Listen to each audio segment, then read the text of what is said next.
We will be discussing rate law. Okay, so mag-start muna tayo kay chemical kinetics. When we say chemical kinetics, mga bata, okay, chemical kinetics, we're actually dealing with the speed of chemical reaction.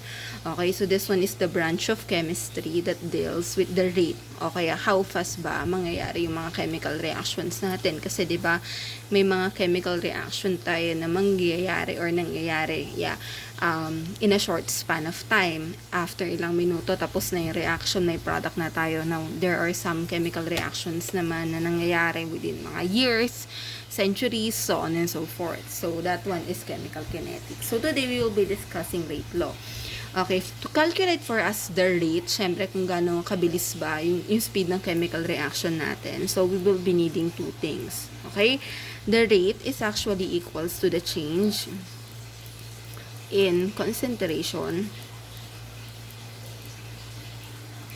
syempre over elapsed time. So, ibig sabihin, over to dun sa change in time natin. Okay, so, actually, the rate is hard to identify. Okay, so, ginagawa lang natin to experimentally. Experimentally. Okay, so, ayun. So, let me give you an example. Let's say we have this sample. So, we have MA plus, let's say we have XB. Okay, in this reaction, so we added one reactant and then we added another reactant. Okay, and then our product will be NC plus, let's say, YD. Okay, so paano natin malalaman yung rate dito? Tatandaan natin that the rate, okay, of a reaction is directly proportional to the product of the concentration of reactant A, syempre raised to its coefficient. And syempre the concentration of reactant B raised to its coefficient. So in this one, the rate will be equals to, okay, K is like the rate constant, okay, multiplied by A, okay, raised dun sa coefficient niya. In this case, the coefficient is M. So M, and syempre we have B, okay, raised to X. Okay, so this one is our rate. Okay, so again, the K, okay, this one is the rate constant. Okay, our A, this one is, sabi natin si A is the concentration of A.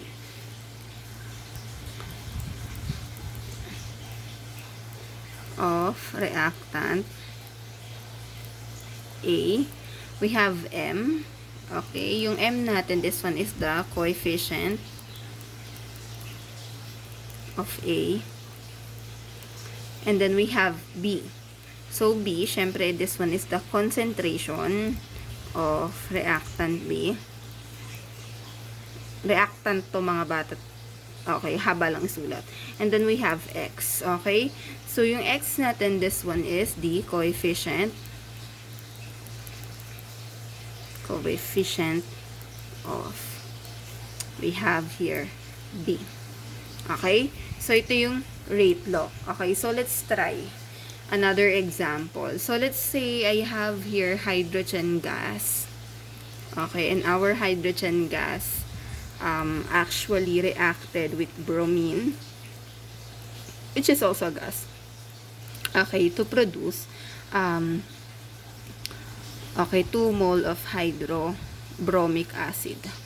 Okay, so we have 2 mole of hydrobromic acid. So we need to write the rate. Okay, so syempre the rate, okay, will be equal to the rate constant, okay, multiplied syempre by our concentration, the concentration of the first reactant, which is H2. Okay, which is H2. Okay, so alamin nyo kung ano ba yung anong coefficient ng ating H2. So, since walang nakasulat dito, so this one will be 1. So, 1, kapag ka 1 din na natin isusulat. So, we have Br, okay, our second reactant. Br, 2. Okay, so since wala rin nakasulat before the number, so this one is 1. So, this one is the answer. Okay, so ayan na yung sagot natin. Another example. We have let's say we have 2 mole of dinitrogen pentoxide Okay, and this one decomposes into 4 nitrogen dioxide plus, let's say, 1 mole of oxygen gas. Okay, so what is the rate? So, syempre, the rate will always come from the reactant natin. So, this one is equals to K. Okay, and then, yung concentration ng ating reactant, which is N2O5.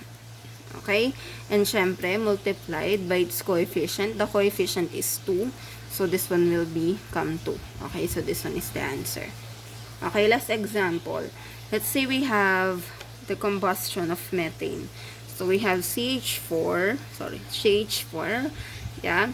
So, this one is a gas. And then, this one combusted. So, syempre, kapag meron tayong combustion, lagi tayong may oxygen, and this one will form the same product of CO2, and then we have H2O. Mga bata, always remember, nakalimutan ko sabihin kanina, that our reaction should always be balanced, okay, bago nyo makuha yung rate. Kasi kapag hindi nyo binalance yung reaction natin, mali yung makukuha yung sagot. So, let's find out the rate. So, again, the rate is equals to K, our constant. Okay, we need to get the the concentration of our CH4. So, CH4, okay, multiplied by its coefficient. So, wala siyang coefficient. So, this one is equals to 1. So, skip lang natin yan. Okay, multiply natin kay O2. Okay, our O2 or our oxygen gas has a coefficient of 2. So, this one will be 2. So, this one is the answer. Okay? So, this one is about taking the rate, and this one is included sa exam nyo. Now, let's try to understand yung order ng reaction. Okay. Yung order ng reaction, okay, mga bata. So, let's write order of reaction. Okay. The order of reaction can be obtained, okay, from the exponent of each reactant. Tatandaan natin that the overall order ng reaction natin is just the sum. Okay, this one is the sum, okay, ng lahat ng exponent sa isang chemical reactant. Ng lahat ng exponent ng mga reactants natin, not the chemical reaction itself. Sa reactants lang. Exponent of all the reactants. Okay, so let's try. Let me give you an example. Let's say na meron tayo dito, let's say we have a chemical reaction just like nung kanina. So, yung kanina nating chemical reaction, the first one is Ma. Okay, so we added another reactant, so XB, diba? And we actually get NC plus YV. Tama? So, let's say that the value of M here, okay, the value of M is equals to 1, and the value of X is equals to 2. So, alamin muna natin yung rate. So, syempre, the rate, okay, of this reaction, nakuha natin yung kanina, is equals to K. Syempre, we have here, A, okay. So, M dapat to, diba? However, M is equals to 1, so di na natin siya ilalagay. Diba? So, B, and syempre, yung value na X is 2, so this will become 2. Okay, so diba, when we say the order of reaction, sum yan ng lahat ng exponent ng reactants natin. So, in this one, pwede natin siyang maintindihan like this. Okay, when it comes to letter A, so this one, okay, our reaction is first order with respect to A. Okay, so kay B naman, okay, this one is second order with respect to B, reactant B. Now, kunin natin yung overall reaction natin. So, syempre, yung overall reaction natin is 1 plus 2, so it will become third. So, third is the third order. Okay, ito yung overall. So, ito yung overall order ng ating reaction. Sa mga nalilito kung paano ko nakuha yan, so 1, kasi 1 to, diba? Plus 2 is equals to 3. Kaya third order siya. Now, second order to kasi dalawa lang naman yung exponent ng ating B. Kaya second order siya with respect to our reactant B. And first order siya with respect to A kasi 1 lang yung exponent ng ating A. So, let's have another example. So, let's say I have here hydrogen gas na lang. So, hydrogen gas and then I added some chlorine. So, chlorine is Cl. So, chlorine gas na rin. Okay, to form 2 moles of HCl. This one is already balanced. So, make sure na balance yung reaction ninyo bago kayo mag-start. So, let's say the rate. Let's find the rate. So, syempre, the rate is equals to K. And then, we need to get the concentration of H2. So, H2. Okay, since walang coefficient, so this one is 1. And then, Cl2. Okay, coefficient is 1, so this one is 1. So, we have the rate. So, alamin natin yung order of reaction. So, syempre, when it comes to H2, okay, this one is first order. So, first order siya kasi nakita mo yung coefficient niya is 1 lang. Okay, so the exponent is 1, first order. Okay, so, when it's in respect naman so sa chlorine gas natin, so this one is also first order. Tama. Okay, however, so pag in-add natin tong 1 plus 1, so magiging dalawa siya. So the overall, okay, order is second order. So, ganun. Okay, so another example. Let's say I have the combustion pa din of methane. Yung kaninang binigay ko sa inyong example. So, we have methane, CH4, and syempre combustion to, so kailangan natin ng oxygen. Okay, so this one reacted with oxygen, syempre, in the presence of, like, heat. Okay, to form CO2 gas. Okay, and syempre, H2O. Okay, so H2O. Okay, so let's find the rate. So, the rate is equals to K, is equals to K, yes. So, and then, we have CH4. Isa lang. Okay, we have O2. Okay, so this one should be 2. Forgot to write 2 here. So, ayan. So, ibig sabihin, this one is CH4, first order, with respect dun sa CH4 natin. Okay? When it comes to oxygen gas, this one is second order. Tama. Okay. Now, the overall, okay, so yung overall order natin should be third order. Okay, kasi 1 plus 2 is equals to 3. Okay? So, that's how you get this. Now, there are cases na may zero order of reaction tayo. Okay? So, yung zero order of reaction, so, we have here zero. So, zero order reaction. Makukuha lang natin to once. Okay? Once na ang exponent, syempre, ng ating reactants is equals to 0. Now, that happens kapag ka ganun yung nangyari, kapag ka 0 ang order or 0 ang exponent ng reactant natin. So, the rate, okay, will be equals to K, A, 0. Okay. Now, yung first order, kagaya nung pinakita ko sa inyo kanina, this actually, first order and second order, ito yung pinaka-common na order natin ng reactions. Now, masyadong rare yung mga third order and fourth order. So, yung hanggang topic lang natin dito is hanggang second order.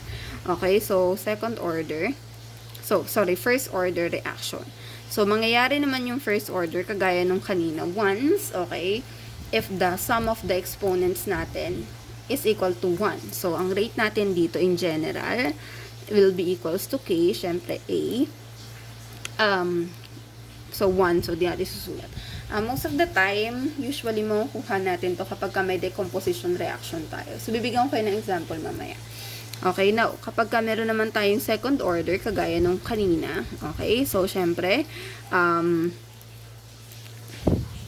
okay, second order reaction. So, syempre, if the sum naman ng mga exponent natin is equals to 2. So, the rate, okay, is equals to K. Okay, sorry, bracket yan ha. 2. Okay, so let me give you an example for this. Okay, so bigyan ko kayo ng example. So, I have here 2 sample. Okay, so, let's say, we have the first one. So, we have hydrogen gas, and this one actually reacted with fluorine gas, okay, to form hydrofluoric acid. Okay. Now, the first thing that we have to do is to balance the reaction. Now, to balance the reaction, ng 1 yung magiging, na hindi magagalaw ang moles ng product natin. Okay? Kasi, 1 mole lang ang product natin, supposedly. Diba? So, in this case, mag-a-adjust tayo kay reactant. So, this should be 1/2, 1/2. Okay. So, 1/2. So, in this case, ayokong galawin yung mole ng product natin. Kaya dito kay reactant na nagbawas. Okay? So, let's find the rate muna. Okay? So, the rate, syempre, will be equals to K. Okay? H2. Okay? 1/2 to. So, 1/2. Okay? Multiplied by our fluorine gas. Okay? 1/2. Okay? Now, we have the rate. Alamin natin yung order ng reaction natin. Okay? Alamin natin ang order ng reaction. So, again, so, kailangan lang naman natin isum, kunin yung summation ng ating mga exponent. So, 1/2 plus 1/2 is equals to 1. Tama?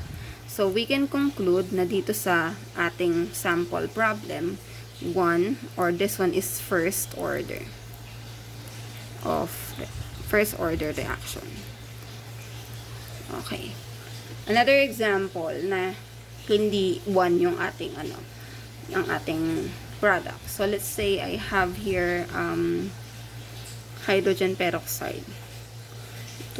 Okay, hydrogen peroxide decomposes into water plus, okay, 1/2 oxygen gas. Okay. So, these are all gas. So, let's see ano yung order ng reaction niya. So, alamin muna natin yung rate. So, syempre, bago makita yung order ng reaction, mahalaga na alam niyo yung rate. So, this one is H2O2. Okay? So, walang coefficient. So, this one is 1. So, we do write 1. So, since this one is 1, kahit di natin to isulat, so, syempre, this one is also the overall rate. Kasi wala naman tayong ibang reactants. So, we can say that this one is first order reaction 2. Okay, so this one is the end of our lesson. Okay, so ibig sabihin, pag nang nakuha yung sagot dito is 2, so this one is second order. Pag 3 yung nakuha nyo, that one is third order. Kapag 0 yung nakuha nyo, that one is 0 order. Okay, so yun. So please review this kasama to sa exam ninyo mga bata.